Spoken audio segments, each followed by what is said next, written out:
आज हम बात करने वाले हैं आरबीआई की मौद्रिक नीति की। मौद्रिक नीति के अंतर्गत repo rate, MSF, bank rate, PLR, base rate, reverse repo rate, CRR और एसएलआर आते हैं।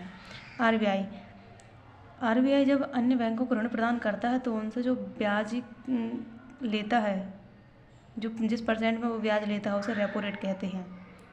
उसके बाद एमएसएफ आरबीआई जब अन्य बैंकों को एक दिन या एक रात के लिए पैसे प्रोवाइड कराता है, ऋण प्रदान कराता है तो उसमें अल्प अवधि ऋण ब्याज होता है, इसे एमएसएफ कहते हैं। रेपो रेट सर्वाधिक परसेंट लगता है इस पर रेपो रेट पर 2 से 14 दिन तक के लिए जब आरबीआई अन्य बैंकों को प्रदान कराती है ऋण तो रेपो रेट लगता है। बैंक रेट जब आरबीआई अधिक समय के लिए बैंकों को ऋण प्रदान कराती है तो उस पर जो ब्याज लेती है उसे बैंक रेट कहते हैं।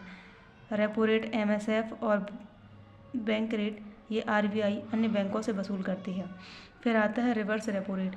जब अन्य बैंक, राष्ट्रीयकृत बैंक या रिजर्व बैंक के पास रिजर्व बैंक को पैसे उधार देती हैं तो रिजर्व बैंक से जो ब्याज का परसेंट लेती हैं उसे रिवर्स रेपो रेट कहते हैं।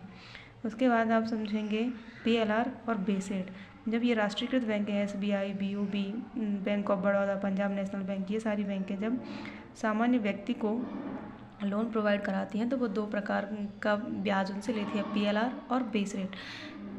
पीएलआर में जो ब्याज की दर है वो अधिक होती है जो सामान्य व्यक्ति को दिया जाता है, लेकिन जो बैंक के कहना चाहिए लगे ग्राहक हैं या ज़्यादा बड़े लोग हैं उनको जिस रेट पे वो ब्याज उपलब्ध कराती है उसे बेस रेट कहते हैं। इसमें इंटरेस्ट कम लगता है।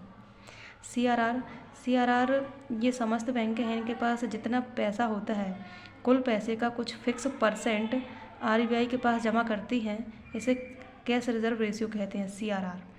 फिर एसएलआर समस्त पैसे का कुछ परसेंट या कुछ भाग समस्त बैंकें अपने पास रखती हैं, उसे एसएलआर कहा जाता है। रेपो रेट, एमएसएफ और बैंक रेट आरबीआई लगाती है, आरबीआई वसूल करती है समस्त बैंकों से। पीएलआर और बेस रेट समस्त बैंकें लेती हैं पब्लिक से। अभी कभी जब पूछा जाए आपसे कि सबसे ज़्यादा ब्याज की दर किसकी होती है तो रेपो रेट की ब्याज की दर सबसे ज़्यादा होती है और सबसे कम समय के लिए जो ऋण दिया जाता है वो एमएसएफ है।